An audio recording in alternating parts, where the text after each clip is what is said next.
Hi, my name's Carmen. I'm a children's librarian at the Kitsap Regional Library. Today we're at the Kingston branch to share with you some stories, songs, and rhymes. When you take time to read together with your child every day, it's a cozy way to set your child up for success in reading and beyond. Today, I brought a few of my favorite food stories to share with you. Would you like to hear them?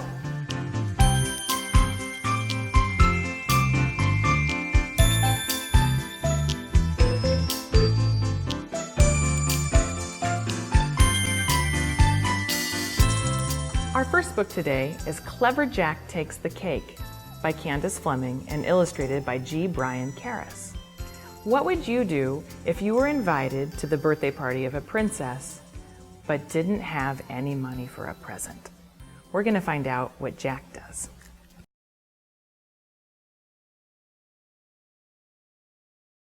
If those of you that have lived in Washington State your entire lives, you may miss this, but this state is all about privacy, it's all about personal rights, and it has an incredibly high bar on any action by government. It just does. It does. And it is what it is. It's not a bad thing or a good thing, it's the way that this state has been set up. But one of the outcomes of that is it's very difficult to take a person involuntarily into custody, as you mentioned. And Chief, if I can give one final kind of advice that we see as crisis intervention officers is, if I could provide to this family or to the people that are maybe listening, is the family members, the support mechanisms for those people that are in mental health crisis need to be getting help themselves. Mm-hmm. What we often see is when the crisis has developed into a 911 call, it's not just because of that individual, it's because the family, the support mechanism, the loved one is exhausted, overwhelmed, and it's very, very difficult. It's very, very challenging. And there are support mechanisms out there for you so that they can get that help, because if they get exhausted and they get overwhelmed and they have a person who has a mental health issue, it's exacerbated.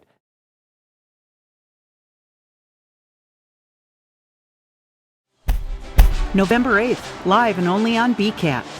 Join us election night for coverage of all the local races. Get the official updates for all the state legislature races, the race for Kitsap County Commissioner, position 1 and 2, and the future of fast ferries. Did we mention results for the 2016 presidential election, the race for Washington State Governor, as well as Washington Senate seat? Plus, live interviews and insight from both party headquarters across our county. Join us beginning at 8 p.m. on Tuesday, November 8th. All new, all local, and only on BKAT.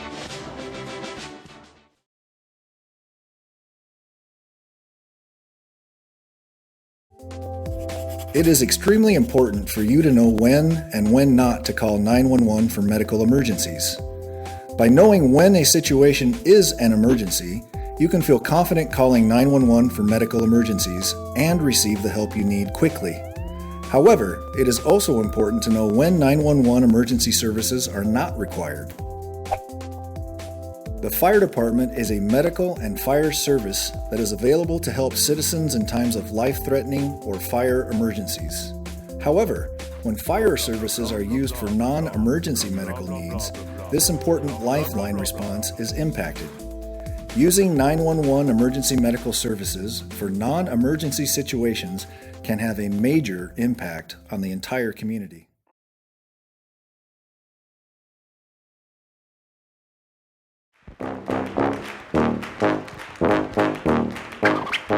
Hey, Bremerton, we're in Minette above the beautiful boat shed, and wow, what a great day. I'm with Kathy Davis Hayfield. We're here to talk about Ladies' Night Out, Thursday, June 9th. Kathy, what is it all about? Well, it's an extravaganza for ladies to walk around and learn about this community, shop, check out shops they've seen and haven't seen, and get a little treat. That's great. Goodie bags? Goodie bags. There's 500 goodie bags with cool books and little coupons and maybe chocolate, treats inside. And when you go around to shops, they'll give you something new, or maybe treat you to a cocktail, or maybe music, some fun stuff. Really great.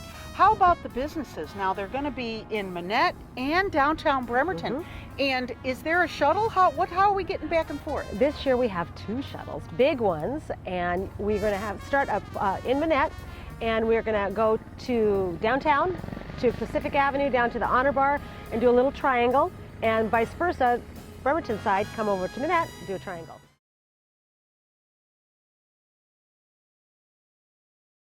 Many Kitsap County restoration and road construction projects actually happen inside some of our waterways. And in order to do that, we have to drain some of it and actually block off and redirect some of the stream. But when you ask, what happens to the fish and critters when this happens? We're here at Clear Creek in Silverdale to find out. What we're doing is we've set up nets to block the fish at the top and the bottom, so there's no new fish coming in. And we're going to, right now volunteers are working to fish out all the fish, and we're going to be dewatering the stream. So that way the construction crew can come in and do the work they need to do in the stream channel without harming fish or water quality. So in a few minutes the pumps are going to turn on and we're going to divert the stream all the way around this construction site and complete the fish dewatering process.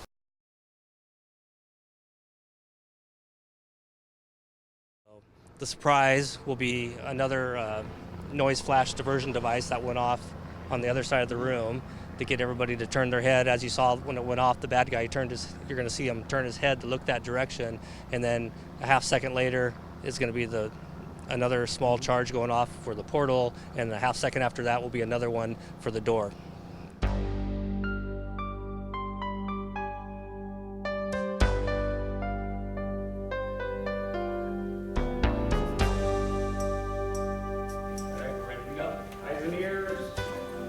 Players, go ahead.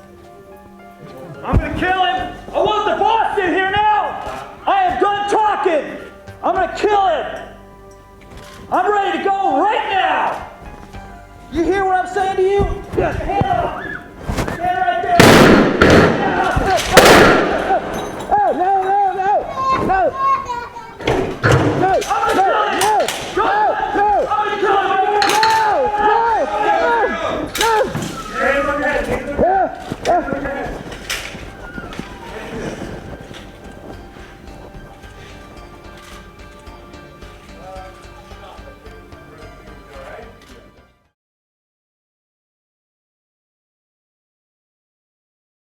Welcome to Growing Bremerton Together with Mayor Patty Lind.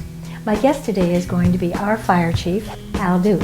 We'll learn about his life and what he's meant to the city of Bremerton. Stay with us.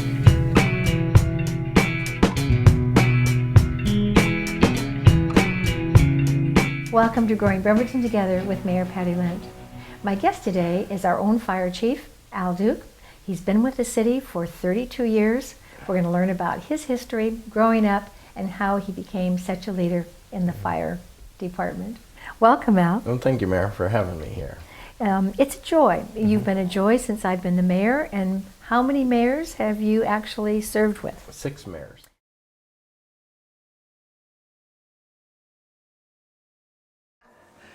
I don't like to begin an event such as this without paying tribute to the indigenous people on whose land we gather this evening.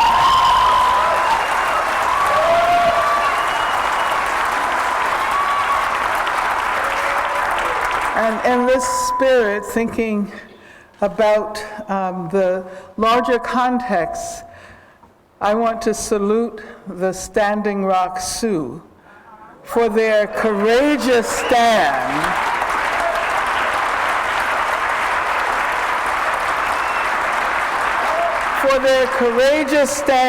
against the forces of genocide against Native people and against the environment.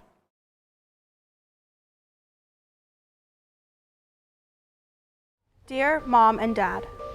Dear Mom and Dad. Dear Mom and Dad. I know you're always trying to look out for me, to help me make good decisions, like avoiding drugs and alcohol. But it's easy to talk about making the right choices when there's no pressure. When the time comes, you won't always be there to help me say no. How can I tell my friends no when I still have questions? Did you use drugs when you were my age? Other kids at school drink, and they seem fine. What's the big deal? If it's called medical marijuana, how can it be bad for you? My friends are starting to use drugs, but I don't want to.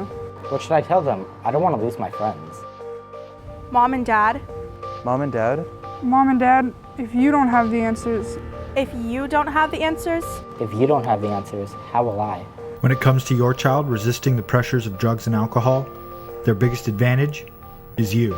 Visit starttalkingnow.org for ideas on how to talk to your child about drugs and alcohol.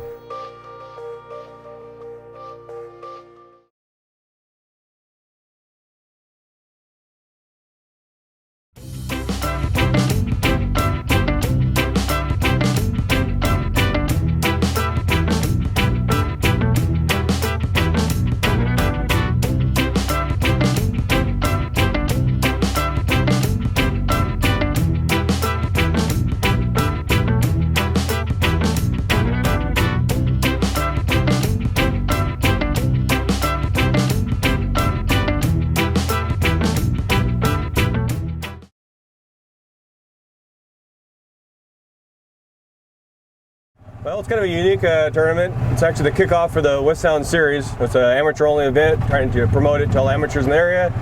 We also, since this is unique, that's a temporary course, not a permanent. It's actually done on Horseshoe Lake disc golf course, Horseshoe Lake ball golf course, and it's very unique because it doesn't happen all the time. So it's really great to play a manicured green fee style course.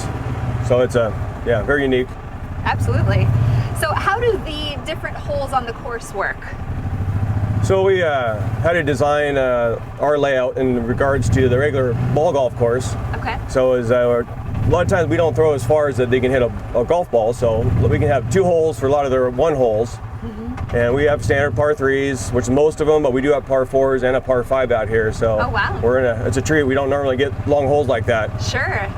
You're often playing in the forest and things like that, I understand. Typically lots of woods, so yeah, having an open, this is really open for us, so it's kind of nice to be able to air it out a little more and make it more enjoyable for everybody.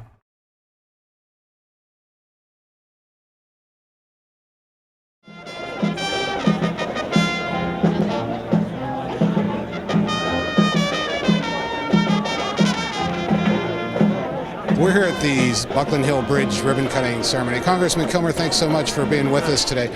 What does the opening of this type of bridge mean to you? Well, this is a terrific project, and it's a project that's based on partnership. The county, the state through the Transportation Improvement Board, the Federal Highway Administration all have their oars in the water on this project.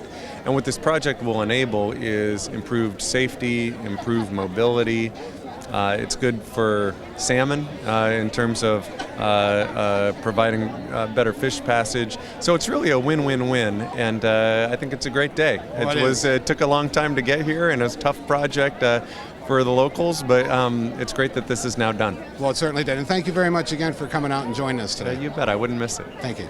The county thanks you for being here today to celebrate with us. We celebrate this ribbon cutting and the opening of a very, very complex infrastructure project for Silverdale. Our ability to move people, goods, and services around our community is extremely important, and the ability to take out this choke point in our infrastructure is extremely important.